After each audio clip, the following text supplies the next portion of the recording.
പേരാമ്പ്രയിലെ audio ആ വാഹന പ്രചരണം അത് പേരാമ്പ്ര ആവളമുക്ക് എന്ന് പറയുന്ന സ്ഥലത്താണ്. അതിൽ പറയുന്നത് ഫാത്തിമ തഹ്ലിയ നമ്മുടെ കൗമിൽപ്പെട്ട കുട്ടിയാണ് എന്ന് പറഞ്ഞാൽ നമ്മുടെ മതത്തിൽപ്പെട്ട കുട്ടിയാണ്, അതുകൊണ്ട് വോട്ട് ചെയ്യണം എന്ന് ലീഗുകാർ ഈ പറഞ്ഞ മതധ്രുവീകരണത്തിനെ പ്രചരണം നടത്തുന്നു എന്നുള്ളതാണ് LDFന്റെ പ്രചരണ വാഹനത്തിലെ എന്താണ് ആഹ്വാനം. അതിനുശേഷം അവിടുത്തെ CPM നേതൃത്വത്തോട് ചോദിക്കുമ്പോൾ അവർ അവരുടെ LDF അവരുടെ വാഹനമാണ് എന്ന് പറയുന്നതല്ലാതെ അത് ആ പ്രഖ്യാപനത്തെ അല്ലെങ്കിൽ ആ അനൗൺസ്മെന്റ് ഓൺ ചെയ്യുന്നില്ല.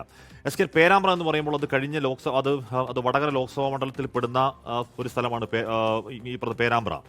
ആ ലോക്സഭാ മണ്ഡലത്തിൽ കഴിഞ്ഞ ലോക്സഭാ തെരഞ്ഞെടുപ്പിൽ നമ്മൾ മറ്റൊരു സ്ക്രീൻഷോട്ട് ഉണ്ട്. കാഫർ സ്ക്രീൻഷോട്ടായിരുന്നു.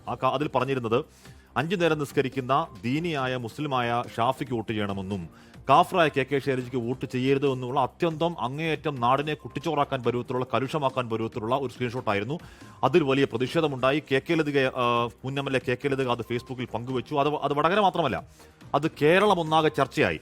മുഹമ്മദ് കാസിം എന്ന് പറയുന്ന ഒരു യൂത്ത് ലീഗ് പ്രവർത്തകൻ ആ സ്ക്രീൻഷോട്ട് ഇട്ടു എന്നുള്ളതായിരുന്നു ആദ്യ പ്രചരണം. അതിനുശേഷം ഈ കാസിം തന്നെ ഇത് ചെയ്തത് ഞാനല്ല, അന്വേഷിക്കണമെന്ന് ആവശ്യപ്പെട്ടിട്ടുണ്ട്. ആദ്യം പോലീസ് SP പിന്നെ DGP ആരും മൈൻഡ് ചെയ്തത് നേരെ കോടതിയിലേക്ക് പോയി. കോടതി പോലീസിനോട് അന്വേഷിക്കാൻ പറഞ്ഞു. പോലീസ് അന്വേഷിച്ച് സമർപ്പിച്ച റിപ്പോർട്ടിൽ അതുണ്ടാക്കിയത് കാസിം അല്ല എന്ന് തെളിഞ്ഞു. അത് ഫേക്കാണെന്ന് തെളിഞ്ഞു. ഏറ്റവും കൂടുതൽ അന്വേഷണം എത്തുന്നത് അവിടുത്തെ റിബേഷ് രാമകൃഷ്ണൻ എന്ന് പറയുന്ന ഒരു DYFIയുടെ പ്രാദേശിക നേതാവിലേക്ക് എത്തുന്നു.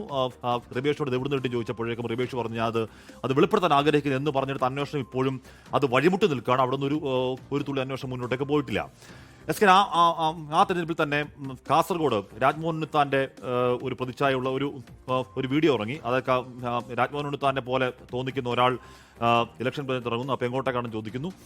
അപ്പോൾ അയാൾ പറയുന്നു തളങ്കര ക്ഷേത്രമാണ്. പെട്ടെന്ന് രാജ്മോഹൻ കുറിയിടുന്നു, മുണ്ട് മാറ്റി കുത്തുന്നു പോലെയുള്ള പരിപാടി ചെയ്യുന്നു. അപ്പം അത് പക്ഷേ അധികം പിൻവലിച്ചു. SK അടുത്ത കാലത്ത് ഏറ്റവും അധികം കമ്മ്യൂണലി ചാർജ് ഒരു പ്രചരണം നടന്ന ഒരു തെരഞ്ഞെടുപ്പാണ് കഴിഞ്ഞ ലോക്സഭാ തെരഞ്ഞെടുപ്പ്.